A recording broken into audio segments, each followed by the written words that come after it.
ವಿಚಾರಣೆ ಕರೆದಿದ್ರು.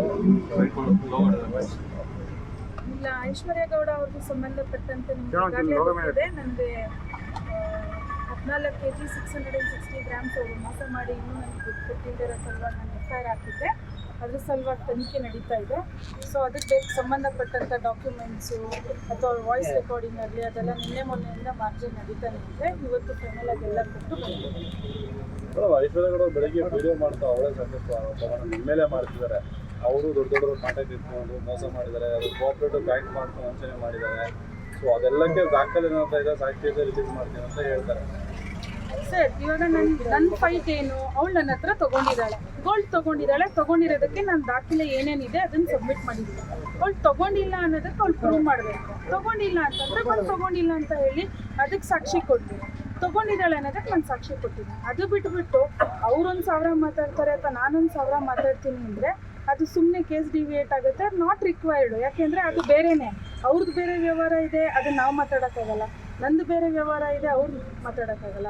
ಆ ವ್ಯವಹಾರ ಸಂಬಂಧಪಟ್ಟಂತೆ ಯಾರು ಮಾತಾಡಿದ್ರೆ ಅವಾಗ ನಾವು ಮಾತಾಡೋಣ. ಸುಮ್ಮನೆ ಏನಕ್ಕೆ ಅದು ಅವ್ರು ಏನು ಮಾಡ್ತಾ ಇದ್ದಾರೆ ಅಂದರೆ ಕೇಸ್ ಡಿವಿಯೇಟ್ ಮಾಡೋಕ್ಕೆ ಇದೆಲ್ಲ ಮಾತಾಡ್ತಾ ಇದ್ದಾರೆ ಅಷ್ಟೇ ಬಿಟ್ಟರೆ. ಈಗ ನಾನು ನೋಡಿದೆ ವಿದ್ಯಾರಣ್ಯಪುರದಲ್ಲಿ ಏನೋ ಕೇಳಬೇಕಂತ, ಆಯಿತು ಕೇಳ್ಕೊಳ್ಳಿ ಬಿಡಿ, ಅದು ಯಾರು ಬರ್ತಾರೋ ಅವ್ರು ಮಾಡ್ತಾರೆ. ಇವ್ರಿಗೂ ಅದಕ್ಕೂ ಏನು ಸಂಬಂಧ? ಇವ್ರು ನಮಗೆ ನಮ್ಮ ಕೋಆಪರೇಟಿವ್ ಬ್ಯಾಂಕ್ ಇದ್ದವ್ರು ಡೆಪಾಸಿಟ್ ಮಾಡಿ ಆ ಡೆಪಾಸಿಟ್ ನಾನು ಕೊಟ್ಟಿಲ್ವಾ ಕೇಳಿ. ಈಗ ನನ್ನ ಹತ್ರನೇ ಅವ್ರು 14 kg 660 ಗ್ರಾಮ್ ತೊಗೊಂಡು ಕೊಟ್ಟಿಲ್ಲದೆ ಮೋಸ ಮಾಡಿ ಅದಕ್ಕೆ DK ಸುರೇಶ್ ಅಣ್ಣ ಇದ್ದಾರೆ ಅಂತ ಹೇಳಿ ಪಾಪ ಆ ಗಣ್ಯ ವ್ಯಕ್ತಿಗಳನ್ನ ನೇಮನ್ನು ಹಾಳು ಮಾಡಿ ಎಲ್ಲರಿಗೂ ಮೋಸ ಮಾಡಿ ಇದೇ ಥರ ನಾನು ಈಗಲೂ ಹೇಳಿದ್ದೀನಿ, ಇದೇ ಥರನೇ ಅಣ್ಣನ ಹೆಸರು ಹೇಳ್ಕೊಂಡು ಸುಮಾರು ಜನಕ್ಕೆ ಮೋಸ ಮಾಡಿದ್ದಾರೆ. ಆದರೆ ಅದು ನನ್ನ ಸಬ್ಜೆಕ್ಟ್ ಅಲ್ಲ. ಯಾಕೆಂದರೆ ಅವ್ರವ್ರು ಬರಬೇಕು, ಅವ್ರು ಫೈಟ್ ಮಾಡಬೇಕು ಅಂದರೆ ನನ್ನ ವಿಷಯಕ್ಕೆ ನಾನು ಫೈಟ್ ಮಾಡೋಕ್ಕೆ ಬಂದಿದ್ದೀನಿ. ಅದು DK ಸುರೇಶ್ ಸರ್ ಅಲ್ಲ ಅಂತ.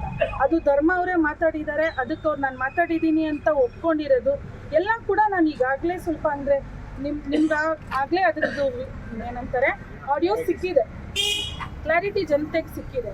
ಇದ್ರ ಬಗ್ಗೆ ಮಾತಾಡಮ್ಮ ಅಂತಂದರೆ ಇವರು ಕಾರಲ್ಲಿ ಕೂತ್ಕೊಂಡು ಅಥವಾ ಇನ್ನೆಲ್ಲೋ ಕೂತ್ಕೊಂಡ್ಬಿಟ್ಟು ಮನೇಲಿ ಕೂತ್ಕೊಂಡ್ಬಿಟ್ಟು ಎಲ್ಲರೂ ಕೂತ್ಕೊಳ್ಳಿ, ಮಾತಲ್ಲಿ ಒಂದು ವೆಯ್ಟೇಜ್ ಇರಬೇಕು, ತೂಕ ಇರಬೇಕು. ನಂದು ಸಂಬಂಧಪಟ್ಟಂತೆ ಮಾತಾಡು ಅಂತಂದರೆ ಬೇರೆ ಏನೇನೋ ಲಿಂಕ್ ಹಾಕೊಂಡು ಹೋದರೆ ಅದಕ್ಕೂ ಇದಕ್ಕೂ ಸಂಬಂಧನೇ ಇಲ್ಲ. ಮತ್ತು ಇವಾಗ ಜನರಿಗೆ ಎಲ್ಲರಿಗೂ ಗೊತ್ತಾಗುತ್ತೆ, ಎಲ್ಲರೂ ಎಜುಕೇಟೆಡ್ಸ್, ಮತ್ತು ಎಲ್ಲರಿಗೂ ಗೊತ್ತು ಮಾತಾಡ್ತಾ ಇರೋದು ಡಿವಿಯೇಷನ್ ಮಾಡ್ತಾ ಇದ್ದಾಳೆ. ಕೇಸ್ ಸಲುವಾಗಿ ಬಿಟ್ಟು ಮಿಕ್ಕಿದೆಲ್ಲ ಮಾತಾಡ್ತಿದ್ದಾಳೆ. ದುಡ್ಡು ಬಗ್ಗೆ ಏನು ಮಾತಾಡ್ತಿದ್ದಾಳೆ? ನನಗೊಂದು ಕ್ವಶನ್ ಕೇಳ್ತೀನಿ, ತೊಗೊಂಡಿರೋದ್ರ ಬಗ್ಗೆ ಏನು ಮಾತಾಡ್ತಿದ್ದಾಳೆ? ಅವಳದು ನೀವು ಸ್ಟಾರ್ಟಿಂಗಿಂದ ಇವತ್ತಿನ ತನಕ ತೊಗೊಂಡ್ರೆ ಫಸ್ಟು ತೊಗೊಂಡಿಲ್ಲ ಅಂದರು, ಆಮೇಲೆ ಇಲ್ಲ ತೊಗೊಂಡಿದ್ದೀನಿ ಅಂದರು, ಆಮೇಲೆ ಇನ್ನೊಂದಕ್ಕೆ ಒಪ್ಕೊಂಡ್ರು, ಆಮೇಲೆ ನಾನು ಮಾತಾಡೇ ಇಲ್ಲ ಅಂದರು. ಹೌದು ರಿಕ್ವೆಸ್ಟ್ ಮಾಡ್ಕೊಂಡಿದ್ದೀನಿ, ದುಡ್ಡೇ ತೊಗೊಂಡಿಲ್ಲ ಅಂದಮೇಲೆ ರಿಕ್ವೆಸ್ಟ್ ಇಲ್ಲಿಂದ ಬರುತ್ತೆ. ಈಗ ದುಡ್ಡು ತೊಗೊಂಡ್ರೆ ತಾನೇ ರಿಕ್ವೆಸ್ಟ್ ಮಾಡೋದು. ನಾನು 10 ಕೋಟಿ ಡಿಮ್ಯಾಂಡ್ ಮಾಡ್ತಾ ಇದ್ದೀನಿ ಅಂದರೆ ಅದು ನಾನು ಮಾಡ್ತಾ ಇದ್ದೀನಿ. ಬಂದು ಪೊಲೀಸ್ ಸ್ಟೇಷನಲ್ಲಿ ಕೇಸ್ ಹಾಕ್ಬೋದಾಗಿತ್ತು. ವನಿತಾ ಅವರು ನನಗೆ 10 ಕೋಟಿ ಡಿಮ್ಯಾಂಡ್ ಮಾಡ್ತಿದ್ದಾರೆ ಅಂತ. ಅದ್ರ ಬದಲು ನಾನು ದುಡ್ಡು ಕೊಡ್ತೀನಿ, ಇನ್ನೊಂದು 2 ದಿವಸ ಟೈಮ್ ಕೊಡು ಅಂತ ಯಾಕೆ ಹೇಳಿದ್ರು? ಇದೆಲ್ಲ ವಿತ್ ಸಾಕ್ಷಿ ನಾವು ಪ್ರೊಡ್ಯೂಸರ್ಗೂ ಮಾಡಿದ್ದೀವಿ. ಮೇಡಮ್, ಅವ್ರ ಮೇಲೆ ಇರೋ ಆರೋಪಗಳಿಂದ ಕೇಸ್ ಡೈವರ್ಟ್ ಮಾಡ್ಲಿಕ್ಕೆ ಇವೆಲ್ಲ ಮಾಡ್ತಾರೆ ಅಂತ ಹೇಳ್ತೀರಾ? ಸರ್, 100% ಇದು ಕೇಸ್ ಡೈವರ್ಟ್ ಮಾಡಿ ಎಲ್ಲರಿಗೂ ಬೇರೆ ಬೇರೆ ಏನೇನೋ ನನ್ನ ಮೇಲೆ ಬ್ಯಾಡ್ ಇಂಪ್ರೆಷನ್ ಬರಲಿ ಅಂತ ಹೇಳ್ತಿರ್ಬೋದು ಅಷ್ಟೇ ಬಿಟ್ಟರೆ ಇದಕ್ಕೆ ಯಾವುದೂ ಸಾಕ್ಷ್ಯಾಧಾರಗಳು ಅಥವಾ ಪ್ರೂಫ್ ಇಲ್ಲ. ಅದೇ ಬೇರೆ ಇದೇ ಬೇರೆ. ಅವಳು ಮಾತಾಡಬೇಕಾಗಿರೋದು ಇಷ್ಟೇ. ಈಗ ನಾನು ಏನೇನು ಅವ್ರು ಹೇಳ್ತಿದಾರಲ್ಲ, DK ಸುರೇಶ್ ಹೆಸರು ಯಾಕೆ ಹೇಳ್ತಿದ್ದಾರೆ, ಧರ್ಮ ಹೆಸರು ಯಾಕೆ ಹೇಳ್ತಿದ್ದಾರೆ ಅಂದರೆ ಅವರಿಬ್ಬರೇ ಇವಾಗ ಈ ಪಿಕ್ಚರಲ್ಲಿ ಇರೋದು. ಇವಾಗ ನಾವು DK ಸುರೇಶ್ ಅವ್ರ ಹೆಸರು ಹೇಳಿರೋದಕ್ಕೆ ಗೋಲ್ಡ್ ಕೊಟ್ಟಿದ್ದು. ಆ DK ಸುರೇಶ್ ಅವ್ರು ಇಲ್ಲ, ಅದನ್ನ ಮಾತಾಡಿರೋದು ಧರ್ಮ ಅನ್ನೋದಕ್ಕೇನೆ ನಾವು ಮಾತಾಡ್ತೀವಿ. ಇವರಿಬ್ಬರ ಹೆಸರು ತಗೊಳ್ದೇ ಇದ್ರೆ ಏನು ನನ್ನ ಕೇಸಿಗೆ ಇವರಿಬ್ಬರೇ ತಾನೇ ಹೆಸರು ತಗೋಬೇಕು. ಅದನ್ನ ಇವ್ರು ಬೇರೆಯವ್ರ ಹೆಸರು ತಗೊಂಡ್ವಿ ಅಂದ್ರೆ ಯಾರ ಹೆಸರು ತಗೊಂಡಿದೆ?